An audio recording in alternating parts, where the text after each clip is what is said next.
All right, we'll go ahead and jump in. Numbers chapter 22. Numbers 22. We're going to try to make it all the way through chapter 25 tonight.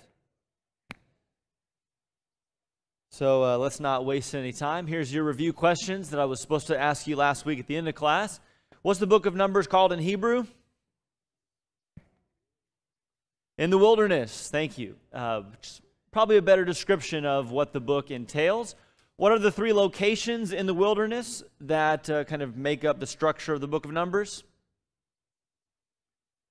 Paran is the middle. Thank you, Denise. Sinai is the beginning, and Moab, the plains of Moab, is at the end. What's going on in that first section at Sinai in the first 10 chapters? Instructions. What did you say? Oh, yeah. The census is the first thing, the counting of the people. Instructions, and instructions for what? Priests, organizations. Essentially, the word I kind of gave you for the first 10 chapters is preparation. It's a time of preparation, and that involves organization. It involves instructions for what to do, when to do it, how to do it. It involves the counting, but it's all preparation for departing on their journey. That's what's going on at Sinai in the first 10 chapters. What's the primary sin of the people in the book of Numbers? You had to use one word. Grumbling, right, or complaining. But grumbling is pretty good. Now, that's the primary sin. And particularly in that middle section at Paran in chapters 13 and 19, what are the two big complaints in that section?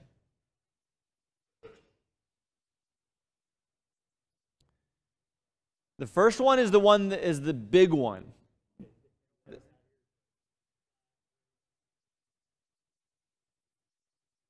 What's the first one in chapter 13 and 14?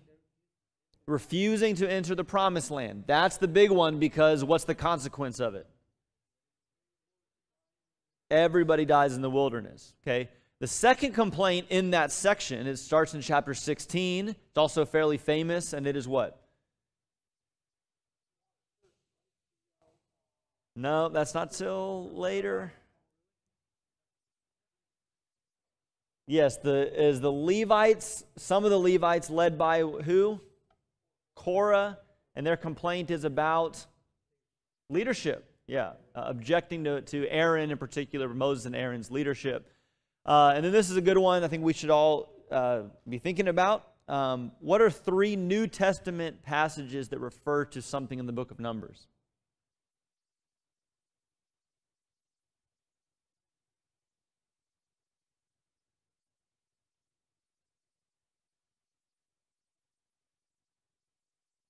You can just give me a book. We can start with that. All right, we'll add some more tonight, so you can be making your list. But so far, we've talked about Hebrews, okay, and the passage about how they, at Meribah, it's quoting from Psalm 95, but it's a story that's from the book of Numbers, and testing the Lord at Meribah and not entering the rest because of their sin. That's a reference to the book of Numbers. Also, we've talked about 1 Corinthians chapter 10, where Paul analogizes the Israelites in the wilderness to us and warns, take heed, who stands, take heed lest he fall. Don't be like them. They're grumbling, their idolatry, their immorality, so on and so forth. And then a third one that we talked about last week. Now I'm forgetting which other one we talked about last week. So let's come back to that. We'll add, like I said, add some more to that list at the end of class today. I actually don't have it written down right in front of me. Okay. So we've made it good ways. We've prepared at Sinai. We've traveled in chapters 10 to 12. They start complaining on the road. We've talked about the two big complaints in the wilderness of Paran. When you get to chapter 20 of Numbers, it's a pretty depressing chapter. Chapter 20 is where Miriam dies on the way, Aaron dies on the way, and that is, Brian, where they complain of water. Moses strikes the rock instead of speaking to it, and he doesn't die, but he is told that he will not enter the promised land. So chapter 20 is fairly depressing. Chapter 21, which we saw last week, is maybe somewhat of a turning point. Because in Numbers 21, we have the people attacked, but they turn to the Lord, they trust in God, and God gives them a victory at Hormah. We do have the story of the complaining, which leads to the fiery serpents and the famous, oh, that's the other one. Where does the bronze serpent show up in the New Testament?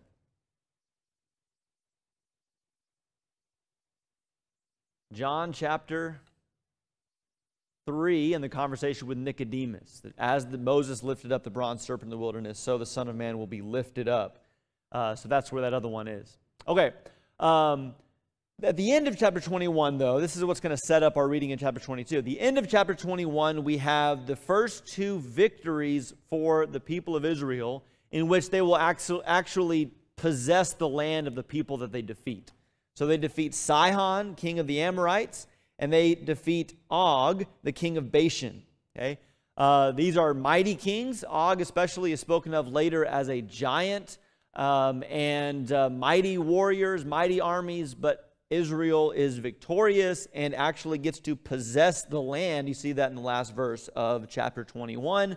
And so this is a significant moment, a moment that's referred to very often in the rest of the Old Testament. And it sets up the beginning of Numbers chapter 22, which we're going to read all of it in its entirety here in just a second. But notice that in the first few verses of Numbers 22, Balak, the king of Moab, all of this that happens that we're going to talk about tonight, starts with Balak, the king of Moab, being scared of the Israelites because they've just defeated Sihon and Og. And so Balak is terrified, and he's going to turn to a prophet, Balaam, for help.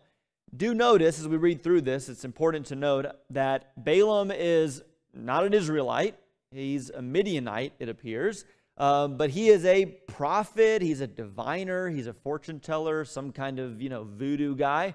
And so Balak, king of the Moabites, will go to Balaam, asking him to curse the Israelites, thinking that that will be his ticket to defeating them, because clearly he doesn't think that he can defeat them militarily because of what they have accomplished. So we're going to read chapter 22.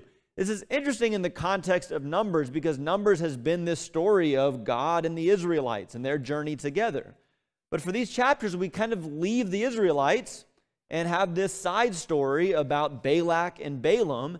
And so as we read, I think what we really want to focus on is what we learn about God. Because God and Israel are the main characters in the book of Numbers as God leads them through the wilderness.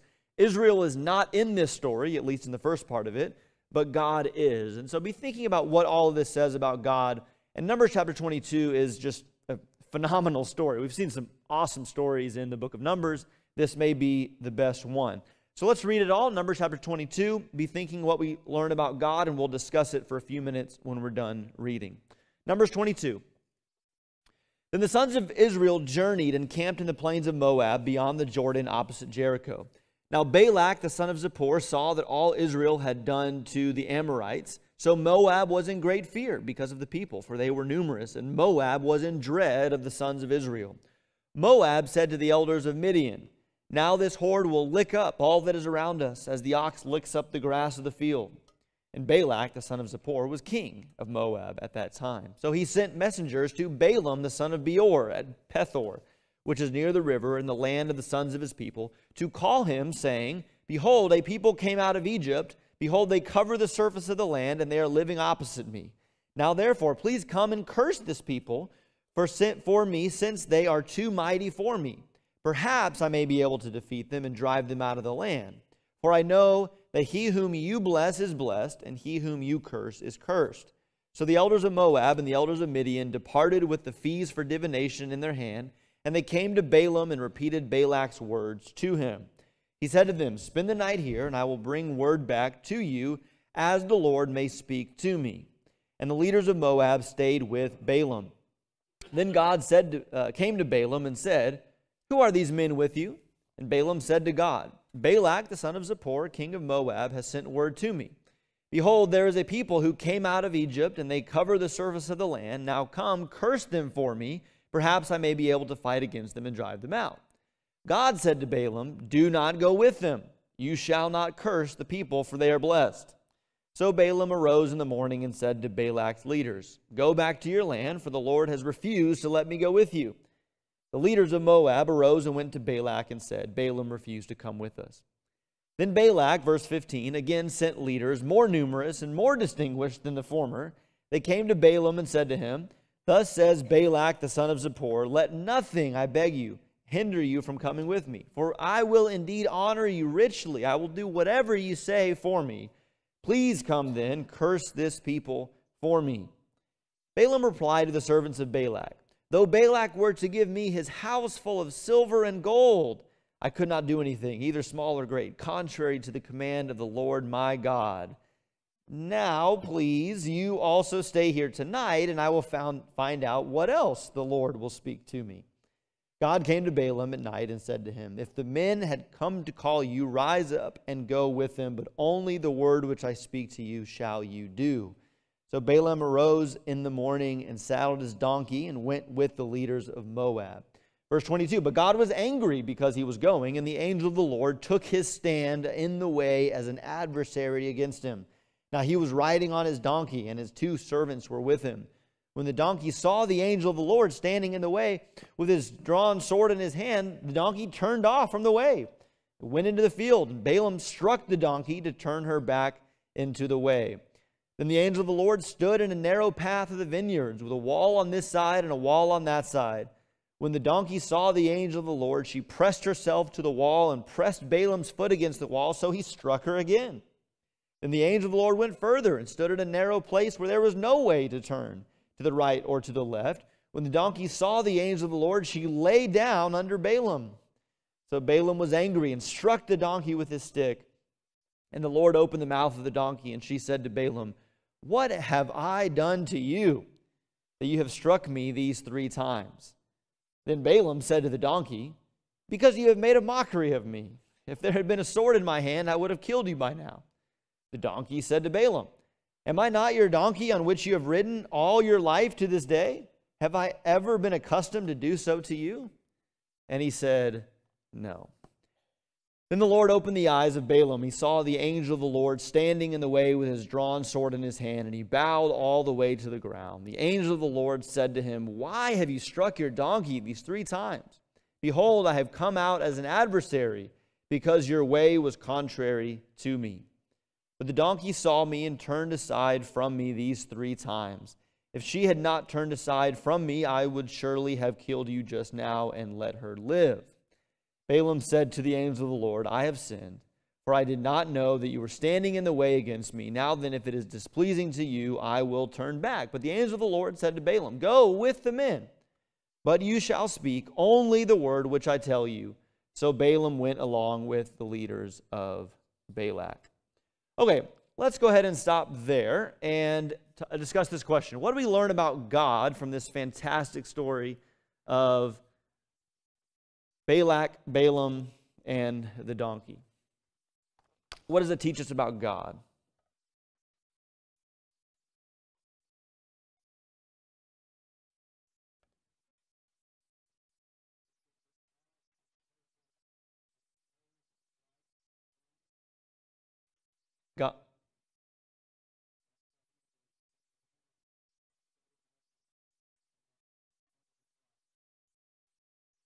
God, here's something that says, God does what he knows is the right thing.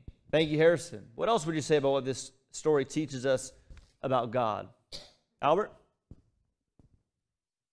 God talks to his creation, not just his chosen people. So he's talking to this prophet, which we mentioned is not of Jewish descent. So God's in communication with his creation, not just chosen people. And not just a prophet from a different nation, but even a non-Israelite donkey. He talks to him as well. Yeah, Balaam seems unfazed by it, right? You would expect the first words out of his mouth would be, "A talking donkey." But he just answers the question and goes with it, you know. Yeah, they've been together a long time, Dan. They have a history, as she said. What else would you learn about God from the story of Balaam and Balak here?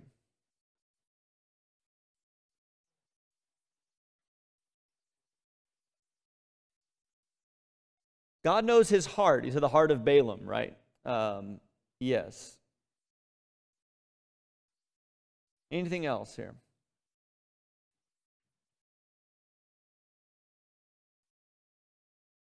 All right, well, speak up as we go if there's things that occur to you.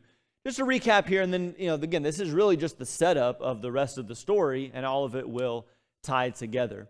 But yes, so the things that have already been said, God is clearly the one that is pulling the strings, that is operating here according to, as Harrison says, what his perfect and wise and just will is. And again, keep all of this in the context of in the wilderness, right? The Israelites going through. And especially as we get into the heart of the story, we will see God using all of this to protect and to bless his people. Because there's this king who is fearful of Israel and wanting to do anything he can, that is Balak, king of the Moabites, to bring Israel down, include hire Balaam. God tells Balaam very clearly not to go.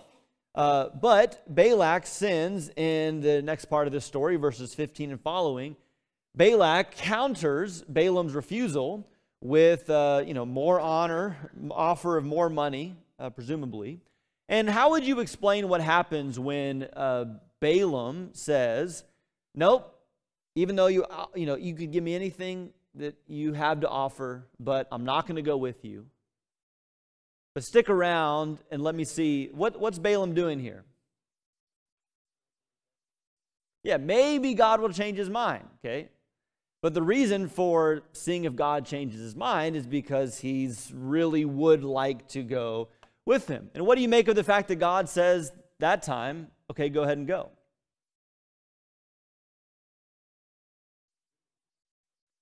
This is essentially the way that God works, right? God lets us do what we want to our own peril, oftentimes. And I think that's what's going on here. Also, God knows where this is headed, and he knows that he will use what's going on to accomplish his purposes and to do something far greater. In this chapter, most immediately, he knows that he is about to teach Balaam a lesson, right?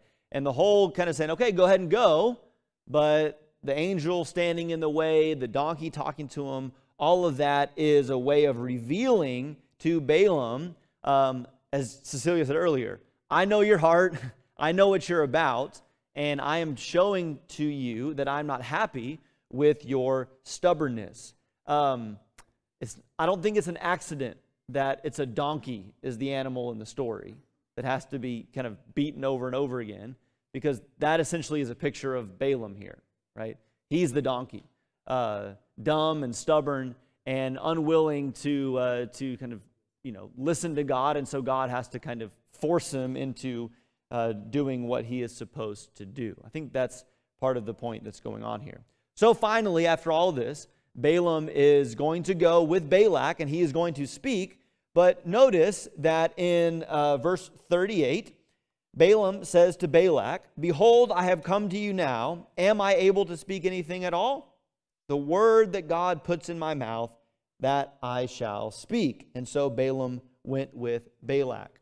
So here's what happens in the next two chapters. We'll overview this and just read a few verses here and there. The same thing basically happens 3 or 4 times. Okay, Balaam goes with Balak. They find somewhere to set up where they can see the Israelites. I guess that was important in their kind of divination, their cursing, right? You can see the Israelites down the hill, and they offer sacrifices, and then Balaam's going to stand up and he's going to offer this curse, right? He's going to deliver this curse on the Israelites. But every time he tries to give the curse, he ends up speaking a blessing over the Israelites. And what he says has very real significance. Y'all are familiar with times in the Bible where a human is trying to say something for their own purposes, but God is having them say something that has way more significance than they ever could realize, right? The famous example in the New Testament is when Caiaphas says of Jesus, it's better for one man to die on behalf of the people. In his mind, he thinks he's saying, let's kill Jesus so Rome doesn't destroy us, when in reality, the Bible says he's speaking a prophecy that he didn't even realize, that Jesus would be the one man to die for the sake of the people in a much greater sense. Okay? So there's something like that going on here. So for instance, here in the first attempt of Balaam to curse the Israelites, notice starting in verse 8, see if any of this language sounds familiar. How shall I curse whom God has not cursed? How can I denounce whom the Lord has not denounced? As I see him from the top of the rocks, and I look at him from the hills, behold, a people who dwells apart and will not be reckoned among the nations. Who can count the dust of Jacob, or number the fourth part of Israel? Let me die the death of the upright, and let my end be like his. Did that language sound familiar to you?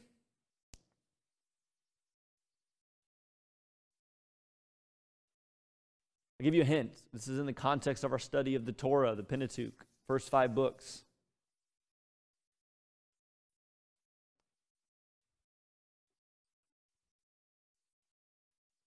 Let's try another one. Go to the second attempt. And verses 13 to 26. Read verses 20 to 21. Behold, I have received a command to bless, Balaam says. When he is blessed, then I cannot revoke it. He has not observed misfortune in Jacob, nor has he seen trouble in Israel. The Lord is God, his God is with him. Shout of a king among them. Anybody? What does this language sound like?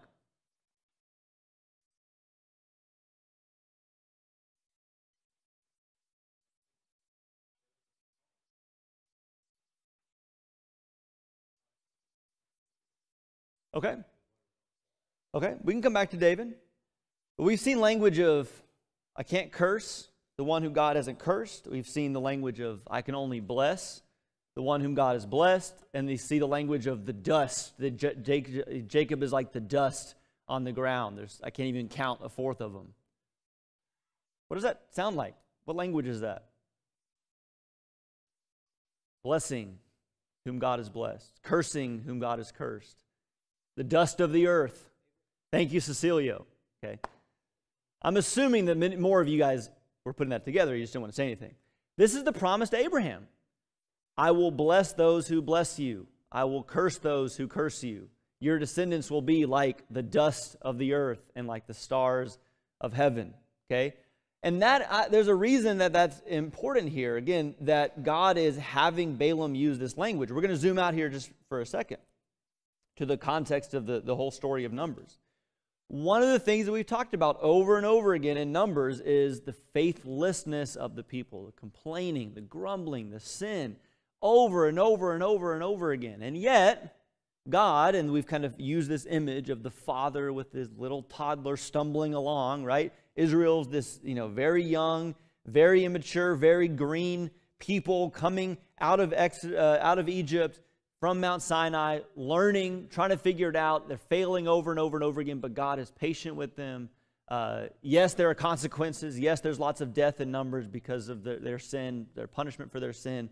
But he keeps forgiving them. He keeps bringing them along. He's promising to bring them into the promised land, even though they have failed him. Why is God doing all that? Why? Why is God sticking with his people? Because he made a promise. He made a promise to Abraham. And we see that language coming out here in the curses that are actually blessings from the mouth of Balaam. And it highlights for us, as readers of the book of Numbers, that this is why God is acting the way that he is throughout the book. Because he made a promise to Abraham to bless his people, to bless those who bless him, to curse those who curse him, to make his descendants like the dust of the earth. Now, we see something else starting to come out in these blessings as well. We kind of saw it at the end of our last little reading. So in 23, verse 21, we read this earlier. I'll read it again. He has not observed misfortune in Jacob, nor has he seen trouble in Israel. The Lord his God is with them, and the shout of a king is among them, Balaam says of Israel. Now that's interesting, right? Because there is no king in Israel at this point. Okay, they're a kingless people, it would seem. Of course, God is their king.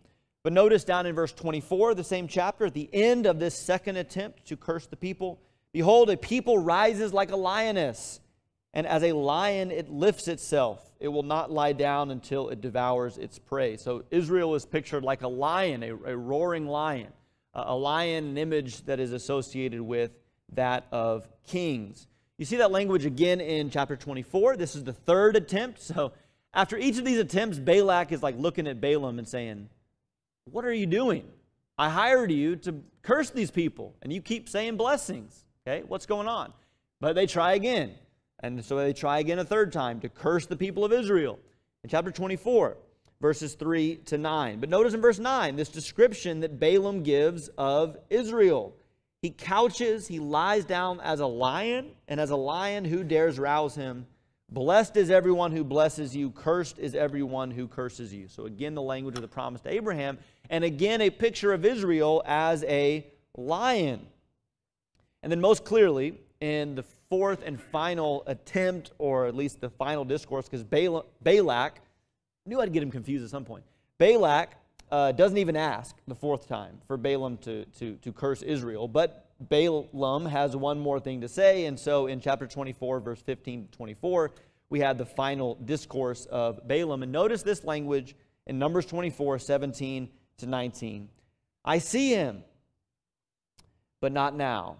I behold him, but not near. A star shall come forth from Jacob, a scepter shall rise from Israel, and shall crush through the forehead of Moab, and tear down all the sons of Sheth. Edom shall be a possession, Seir its enemies also will be a possession, while Israel performs valiantly. One from Jacob shall have dominion, and will destroy the remnant from the city.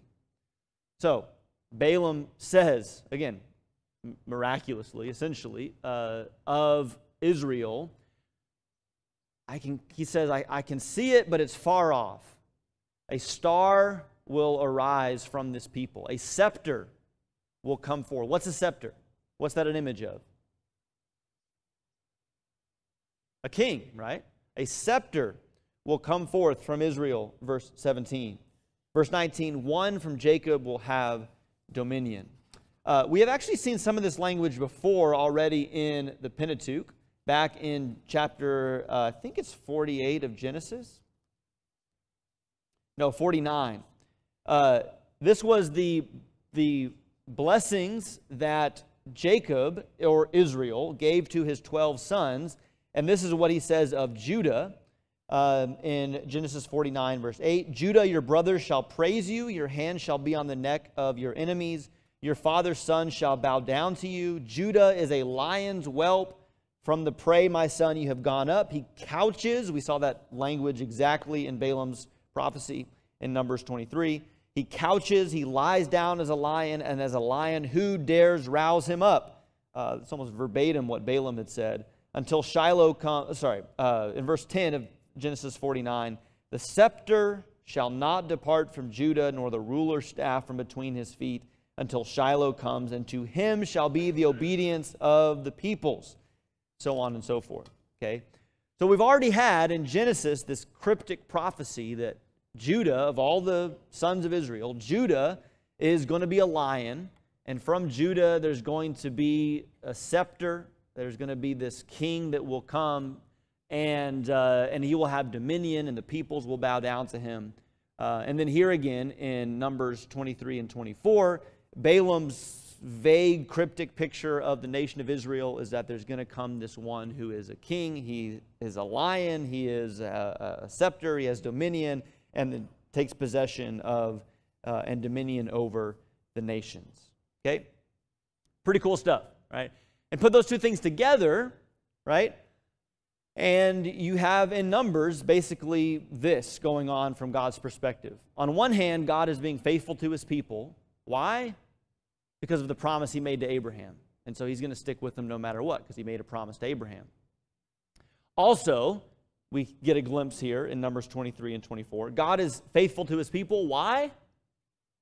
Because he's working out something much bigger and better for the future. That is to bring a king from Israel who will ultimately be the deliverer, be the savior, and rule over the nations. And actually those two things fit together, because it's only through the coming king that the promises to Abraham will be fulfilled. Okay? All right, that was a lot for me. Sorry about that. What do you guys have? Numbers 22, 23, 24, Balak, Balaam, the curses that become blessings. Anything on what we've talked about here?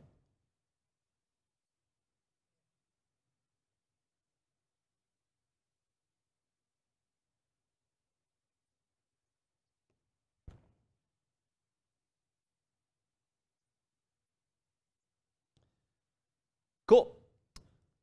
Numbers 25 is actually, I think, the end of this story. And we may not realize it, but we'll see how this is all connected here in just a second.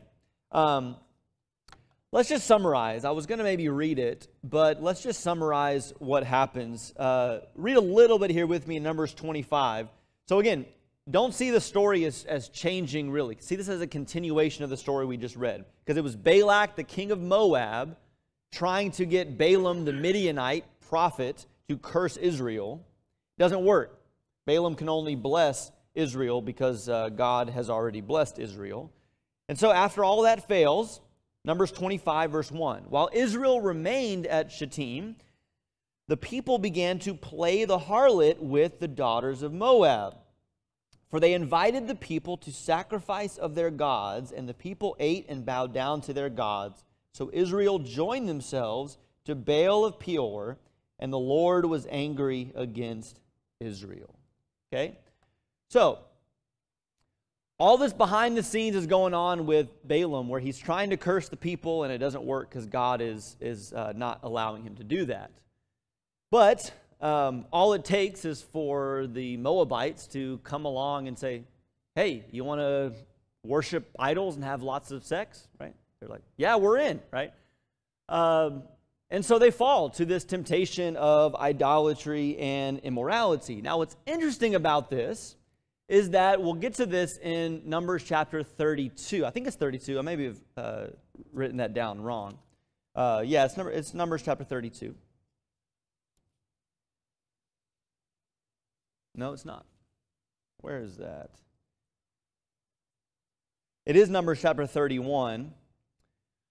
Numbers chapter 31, so that reference is wrong. Numbers 31 and verse 16, they defeat the Midianites in this chapter, in Numbers 31. And actually, Balaam dies by the swords. The same Balaam dies in the slaughter of the Midianites.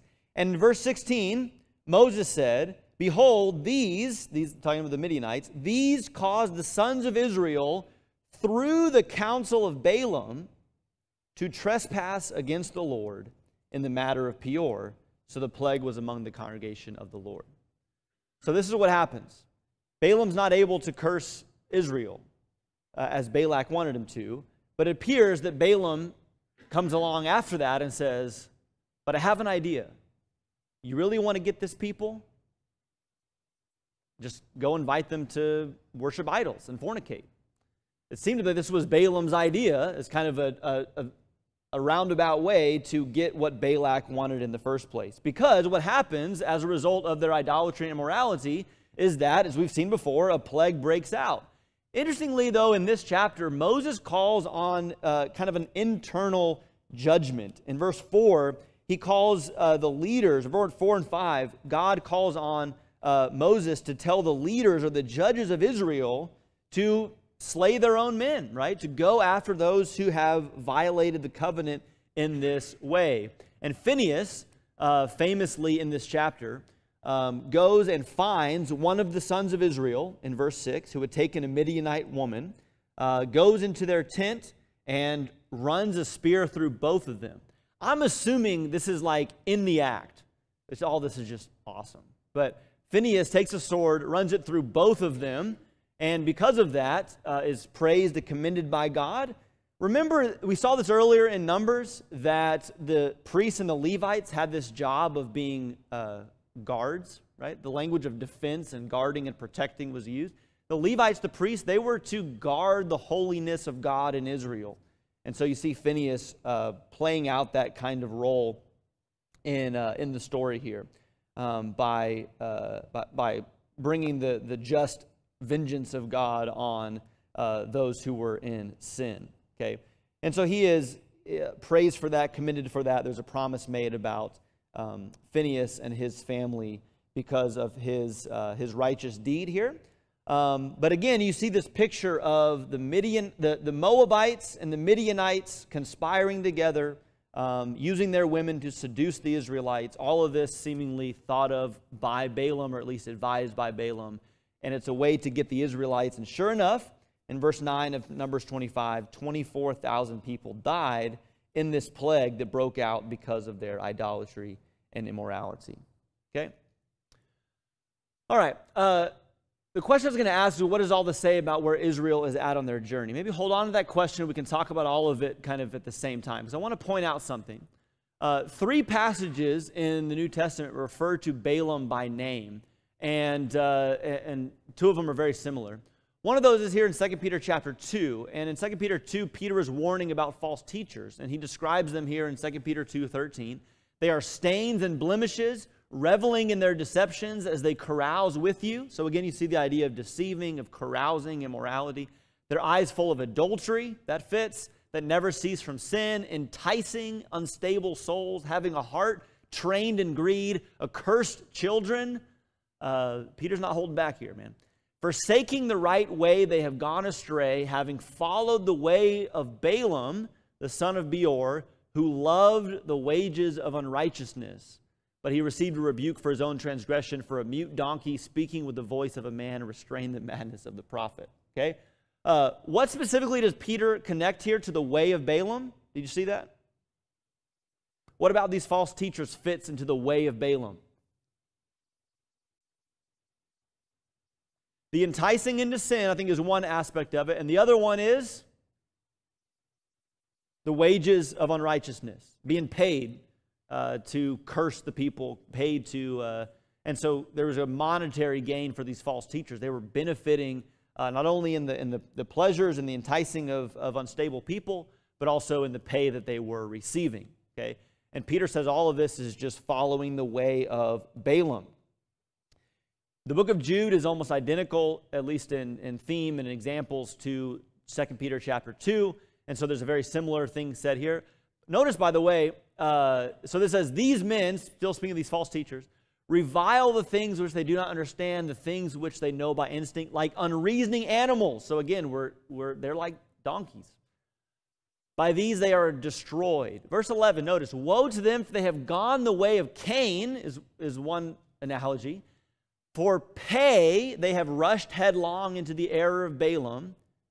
And it says they have perished in the rebellion of Korah. So another reference to a Numbers story here. These false teachers in the New Testament, they were interested in the money, like Balaam. And they were also rebelling against the leadership structure that God had established, like Korah. These are the men who are hidden reefs in your love feast, when they feast with you without fear, caring for themselves. Clouds without water, carried along by winds, autumn leaves without fruit, doubly dead, uprooted, wild waves of the sea, casting up their own shame like foam, wandering stars for whom the black darkness has been reserved forever. If you're looking for good insults, 2 Peter 2, Jude, is a good list of them here we've seen tonight. But strong words from the apostles towards those who are following in the way of Balaam. And then one more here. Jesus says in Revelation 2:14, for I have a few things against you, because you have some there who hold the teaching of Balaam, who kept teaching Balak. So notice, this is the explanation of what we put together in Numbers. The teaching of Balaam, who kept teaching Balak to put a stumbling block before the sons of Israel, to eat things sacrificed to idols, and commit acts of immorality. So Jesus himself says that Balaam was the one to advise Balak to put the stumbling block before Israel, and they fell for it. And clearly from these passages, 2 Peter 2, the book of Jude, and Revelation 2, the same danger exists for the people of God in the new covenant. So, question I have for you, and we will not do group work. We'll just discuss it out here as a class with the last 6 minutes we have. What do we make of all this? Okay, the story of Balaam, what does it say about the people in the wilderness? What does it say about us? And what lessons do we learn from it? The time is yours now.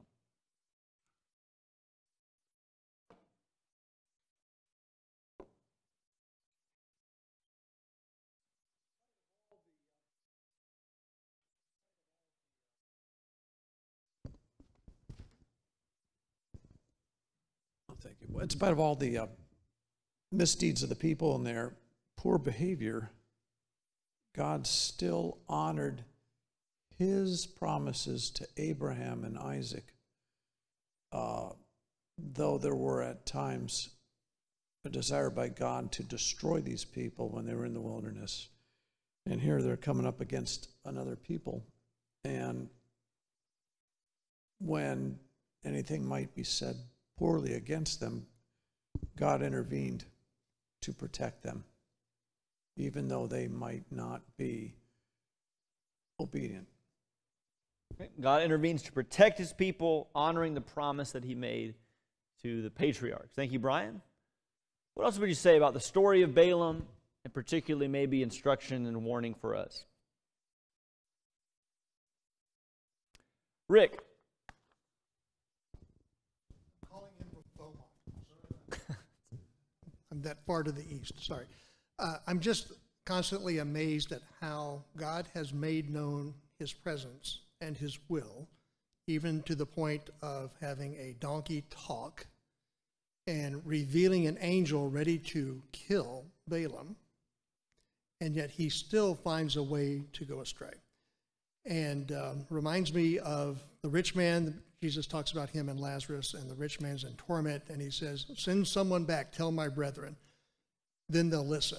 And Jesus says, no, they have the words of Moses, they need to listen to them.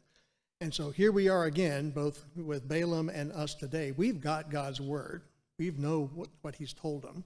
And it wouldn't matter if we had miracles from heaven or not. If we don't have the right heart, if we're motivated by worldly things, we're going to find a way to get around what God has told us. And Balaam obviously did that to the detriment of the children of Israel. Thank you, Rick. We're going to find a way to disobey if our heart is not where it ought to be. John? I think it's interesting. Knowledge is not wisdom. And I'm maybe just building off of what Rick said, especially the devious insight to pull this trick. I don't know that how much I've ever processed that before, but I mean, you can see the thought, well, if I can't work around God, the people can. Mm-hmm. And that shows such a deep understanding of the people and of God and what God wanted of them. Like, it wasn't a casual understanding, and he used that to manipulate it. And we can have a lot of knowledge, and if it's not wisdom, it's not leading us anywhere good. No, thank you, John. Knowledge is not the same as wisdom.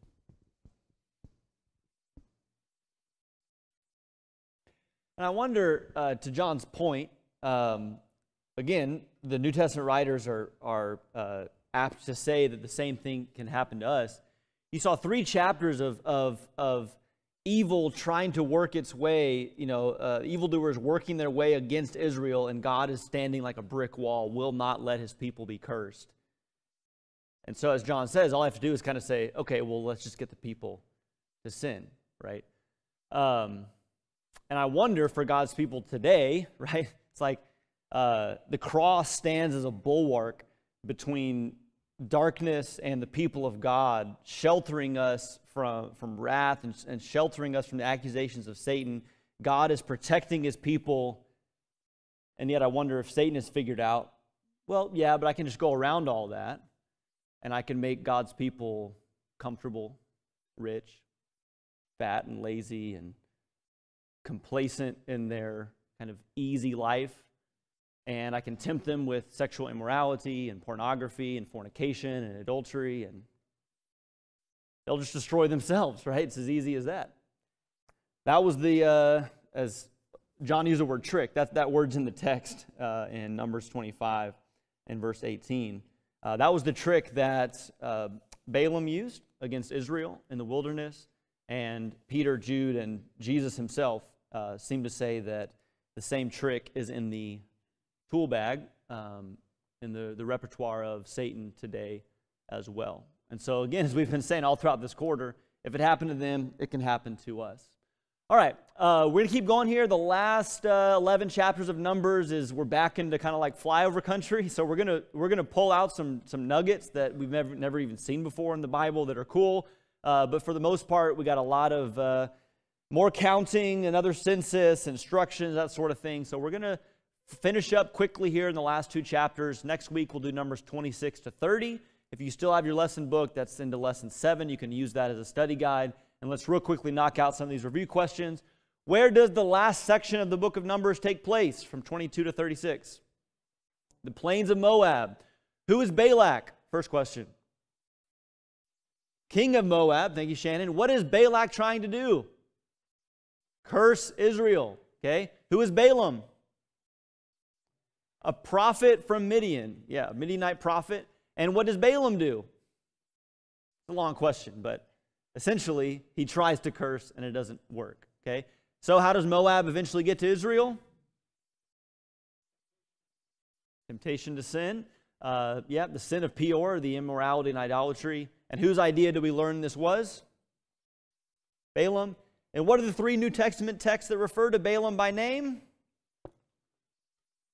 Jude, 2 Peter 2, and Revelation 2. Thank you. All right, we'll pick up there in Numbers 26 starting next Wednesday. Thank you, guys.